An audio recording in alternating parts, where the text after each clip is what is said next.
محنت کی راہ 1988 کی بات ہے۔ ہم 9ویں کلاس میں تھے۔ اس وقت اسکول کا یونیفارم اونٹ کے رنگ کی شلوار قمیض اور سفید جوتے ہوتے تھے۔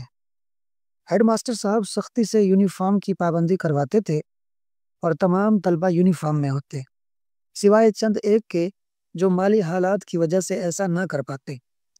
ایک دن اسمبلی کے دوران 10ویں کلاس کا طالب علم بیکھو مل بغیر یونیفارم کے قطار میں کھڑا تھا۔ ہیڈ ماسٹر صاحب کی نظر اس پر پڑی تو غصے میں اسے کالر سے پکڑ کر باہر لے آئے۔ بیکھو مل گھبرا کر کہنے لگا، سائیں میری بات سنیں، میرا باپ غریب ہے، وہ یونیفارم اور جوتے کہاں سے لے کر دے؟ اگر آپ مجھے ماریں گے تو میں کل سے اسکول نہیں آؤں گا۔ ہیڈ ماسٹر صاحب نے اسے چھوڑ دیا اور سب طلبہ سے کہا کہ اسمبلی کے بعد بیکھو مل ہر کلاس میں جائے گا اور جو بھی جیب خرچ آج ملا ہے وہ اسے دے دیں تاکہ وہ یونیفارم خرید سکے۔ میرا روز کا جیب خرچ 8 آنے تھا۔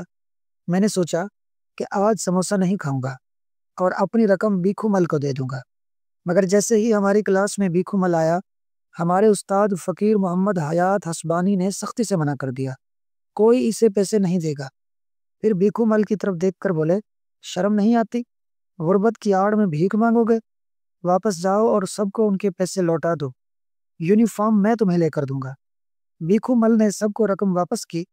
پھر استاد نے پوچھا، شام کو کیا کام کر سکتے ہو؟ بیکھو مل بولا، میرا باپ موچی ہے، میں جوتے پالش اور مرمت کر سکتا ہوں، مگر سامان خریدنے کے پیسے نہیں ہیں۔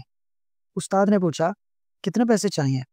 بیکھو مل نے جواب دیا، 150 روپے میں سارا سامان آ جائے گا۔ استاد نے جیب سے پیسے نکالے، گن کر دیے اور کہا، یہ ادھار ہے، تمہیں روز 7 روپے واپس کرنے ہوں گے۔ پھر انہوں نے 3 روپے لکھے، پہلا رشید پنجابی کے لیے جو بیکھو مل کو یونیفارم کا کپڑا دے گا، دوسرا خالق منگی کے لیے جو نئے جوتے دے گا، تیسرا یوسف درزی کے لیے جو یونیفارم سی کر دے گا۔ استاد نے سمجھایا، روز 4 روپے کمانا لازمی ہے تاکہ قرض اتار سکو، اگر بھیک مانگنے کی عادت پڑ گئی تو ساری زندگی بھیکاری بن جاؤ گے۔ بیکھو مل نے وعدہ کیا اور چلا گیا۔ استاد نے ہم سب کو ہدایت دی کہ ہمیشہ بیکھو مل سے جوتے پالش کروائیں۔ وقت گزرتا گیا۔ 1999 میں ہائی اسکول کی الوداعی تقریب تھی جس میں شہر کے معززین بھی مدعو تھے۔ مہمان خصوصی ایک بڑی فلور مل کے جنرل مینیجر تھے بیکھو مل۔ سٹیج پر آ کر وہ زارو قطار رونے لگے اور استاد فقیر محمد حیات حسبانی کے قدموں میں گر کر کہا، اگر آج میں اس مقام پر ہوں تو اس کی وجہ یہ ہے کہ میرے استاد نے مجھے بھیک مانگنے نہیں دی بلکہ محنت کا راستہ دکھایا۔ پھر وہ بولے، آج مدد کے نام پر بھیک بانٹی جا رہی ہے جو مستقل بھیکاری پیدا کر رہی ہے۔